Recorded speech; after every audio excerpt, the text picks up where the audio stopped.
سيقول السفهاء سيقول السفهاء أي الجهلاء من الناس أي اليهود والمشركون أي اليهود والمشركين ما ولهم أي شيء صرف النبي والمؤمنين عن قبلتهم التي كانوا عليها على استقبالها في الصلاة وهي بيت المقدس والإيتان بالسين الدالة على الاستقبال من الإخبار بالغيب كل الله المشرق والمغرب أي الجهات كلها فيأمر بالتوجه إلى أي جهة شاء لا اعتراض عليه يهدي من يشاء هدايته إلى صراط وطريق مستقيم دين الإسلام أي ومنهم أنتم دل على هذا وكذلك كما هديناكم إليه جعلناكم يا أمة محمد صلى الله عليه وسلم أمة وسطا خيارا عدولا لتكونوا شهداء على الناس يوم القيامة أن رسلهم بلغتهم ويكون الرسول عليكم شهيدا أنه بلغكم وما جعلنا سيدنا القبلة لك الآن الجهة التي كنت عليها أولا وهي الكعبة وكان صلى الله عليه وسلم يصلي إليها فلما هاجر أمر باستقبال بيت المقدس تألفا لليهود فصلى إليه 6 أو 17 شهرا ثم هول إلا لنعلم علم ظهور من يتبع الرسول فيصدقه ممن ينقلب على عقبيه أي يرجع إلى الكفر شاقا في الدين وظنا أن النبي في حيرة من أمره وقد ارتد لذلك جماعة وإن مخففة من الثقيلة واسمها محذوف أي وأنها كانت أي التولية إليها لكبيرة شاقة على الناس إلا على الذين هدى الله منهم وما كان الله ليضيع إيمانكم أي صلاتكم إلى البيت المقدس بل يثيبكم عليه لأن سبب نزولها السؤال عمن مات قبل التحويل إن الله بالناس المؤمنين لرؤوف رحيم في عدم إضافة أعمالهم والرافة شدة الرحمة وقدم الأبلغ للفاصلة قد للتحقيق نرى تقلب تصرف سيقول السفهاء ان قریب بیوقوف جہلاء لوگوں میں سے کہیں گے یعنی یہود و مشرکین ان کو کس چیز نے پھیر دیا ایو شیء صرف النبی کس چیز نے نبی اور مومنین کو پھیر دیا اس قبلے سے جس پر وہ تھے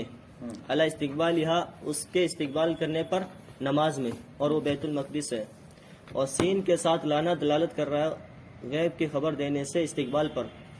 آپ کہہ دیجیے اللہ ہی کے لیے مشرق اور مغرب ہے یعنی تمام جہاد اسی کے لیے بس وہ حکم دیتا ہے جس طرف چاہے متوجہ ہونے کی اس پر کوئی اعتراض نہیں ہے ہدایت دیتا ہے جس کو چاہتا ہے اس کی ہدایت سیدھے راستے کی طرف دین اسلام کی طرف یعنی ان میں سے تم ہو دلالت کر رہا ہے اس پر وہ کذالک اور اسی طرح جیسا سيقول السفهاء من الناس ما ولاهم من الناس ما ولاهم من قبلة الذي كانوا عليها ان قریب کہیں گے جب یہ آیت آپ نے تحویل قبلہ ہوا ہے اور آپ بار بار آسمانی طرف دیکھ رہے تھے تو آپ کو اس میں حکم کیا قبلے کا تو اللہ نے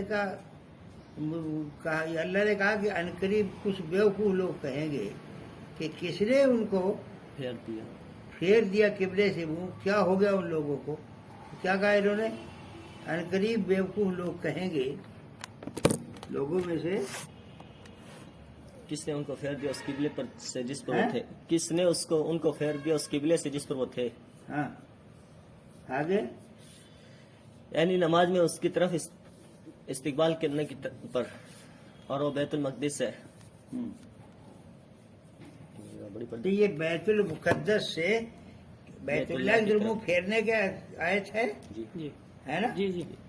قبلتین مسجد ہے مدینہ پاک کے اندر ہم دیکھیے نماز پڑھی وہاں جا کے تو قبلہ ادھر تھا بیت المقدس اور اس کے اندر یوں پھر گئے صحابہ اللہ کے نبی یوں پھر گئے تو اس میں جس آیت رہا سیقول السفہاء کیا ان قریب تمہیں بیوقوف لوگ کہیں گے کہ ان کو کس چیز نے پھیر دیا قبلے سے بیت المقدس سے بیت اللہ کی طرف ہاں کریے ترجمہ اسی طرح جیسا کہ ہم نے تم کو ہدایت دی اس کی طرف جعلناکم ہم نے تم کو بنایا اے امت محمد امتا وسطا درمیانی امت تمہیں درمیانی امت بنایا امت وسط وجعلناکم امت وسطا لتکونوا شہداء علی الناس اور جگہ 4 صفتیں بیان کی ہیں ایک اللہ نے انتخاب کیا ان کا امت کا اور ایک اخریت للناس جعلنا امت وسطا لتكون شهداء علی الناس، اس کو درمیانی امت بڑا درمیانی قیامت دو مانے. ایک پہلی امتیں، پہلے نبی جب آتے تھے شریعت لاتے تھے تو وہ سوموں پر جا کے چڑھ جاتے تھے اور عابد اور زاہد اور علیحدہ بات کرتے تھے، پھر جا کے دنیا کو دیکھتے بھی نہیں تھے، رہبریت اختیار کر لیتے تھے. حضور کی امت ایسی نہیں ہوگی، بلکہ یہ درمیانی امت ہوگی. اللہ کے رسول صلی اللہ علیہ وسلم کے پاس ایک مرتبہ گھر پر صحابہ آئے اور حضور کی عبادت کے بارے میں، رات دن کے بارے میں پوچھنے لگے تو حضرت عائشہ نے فرمایا رات ایسی دن ایسا. کہنے لگے کہاں اللہ کے نبی، کہاں ہم. پھر چاروں نے عہد کیا کہ میں زندگی بھر روزے ہی رکھوں گا. ایک نے کہا میں شادی نہیں کروں گا، ایک نے کہا زندگی بھر جہاد میں رہوں گا. اس طرح چاروں نے اپنے میں ارادے کیے. اس لیے اللہ کے نبی آگے کہ میں کیا کر رہے تھے؟ کہ اصل ہم تو یہ کر رہے تھے کہ آپ کی بات کے بارے میں ہم تو پہنچ نہیں سکتے اس چیز کو. فرمایا دیکھو میں کھاتا بھی ہوں، سوتا بھی ہوں، شادی بھی کرتا ہوں اور دھندا بھی کرتا ہوں. جو میرے راستے پر نہیں وہ میرے پر نہیں، میرے ساتھ بھی نہیں ہے. یہ کبھی نہیں ہوگا. لا رہبانیت فی اسلام، اسلام میں رہبانیت نہیں ہے، ملنگ پنا. رہبانیت ملنگ پنا نہیں ہے. سب کو چھوڑ یہ لوگ پھر نا ملنگ بنے ہوئے سب کو چھوڑے ہوئے، ایسا نہیں ہے. بھی بچے بھی پالے گا، دھندا بھی کرے گا، دین کی بات بھی کرے گا، دین کی خدمت بھی کرے گا. فرمایا جو میرے راستے پر نہیں وہ مجھ پہ سے نہیں ہے. جی تو تاکہ تم گواہ ہو جاؤ لوگوں پر قیامت کے دن، یعنی یہ کہ ان کے رسولوں نے ان کو پہنچا دیا اور رسول تم پر گواہ ہو جائے کہ اس نے تم کو پہنچایا ہے. وما جعلنا، اور ہم نے اس قبلے کو نہیں بنایا آپ کے لیے اب جس پر آپ تھے اولا، اور وہ بیت اللہ ہے. اور نبی صلی اللہ علیہ وسلم اس کی طرف نماز پڑھتے تھے. پھر جب آپ نے ہجرت کی تو حکم دیا گیا استقبال بیت المقدس کا یہود کی دلجوئی کے لیے. فصلی علیہ ستۃ او سبعۃ اشہر، تو آپ نے اس کی طرف نماز پڑھی ہے 16 یا 17 مہینے. پھر آپ کو پھیر دیا گیا مگر تاکہ ہم جان لیں علم ظہور کے طور پر کہ کون رسول کی اتباع کرے